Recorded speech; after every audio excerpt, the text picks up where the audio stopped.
I guess Treee City is my electronic music project, electronic dance music to be precise. I found a tree in the woods. I think it was like an old cedar. It had these like kind of nubs coming out. At this point it was just like a stump. There weren't branches or anything, but it was, about like 2 feet taller than me, and it just had all these parts where the branches had been, and you could sort of see these like ribs, like little like tines on a fork, and I just recorded plucking all of those, and they sounded crazy. And that just kind of like having really natural sounds like that in a form of music that's kind of about like really robotic, synthetic machine noises. Like, I just really like how those things play off each other.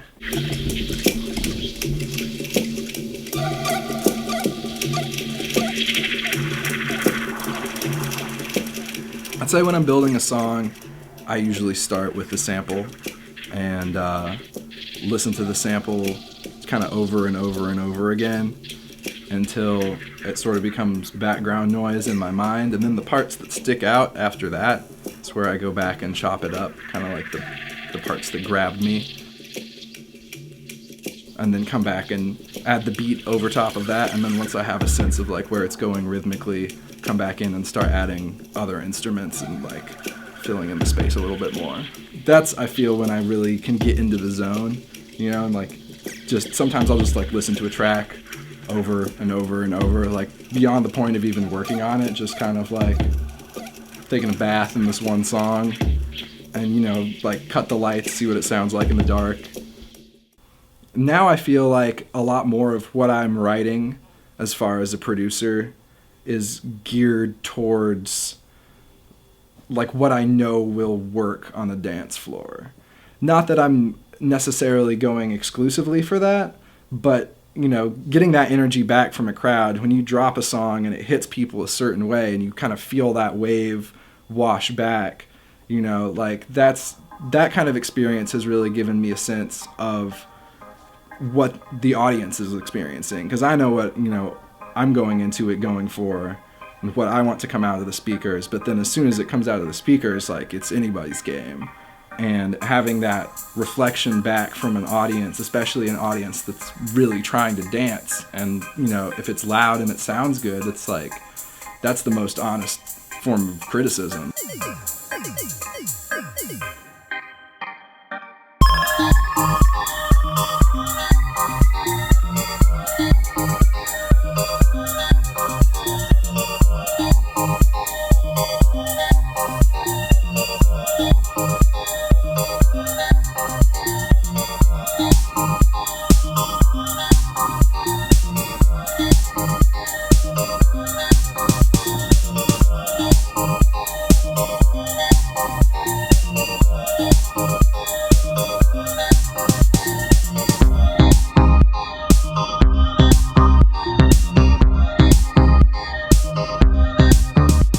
When it works, when you drop something and it goes over really well, and it's something you're really feeling too, and other people are feeling it, and you're all just in there feeling it together, that's like the moment that I live for as a DJ, honestly. That everyone just kind of like drops their guard. You have this total separation between all these people in this room who might be strangers, but all of a sudden they're really excited about something that I'm at least like partly responsible for.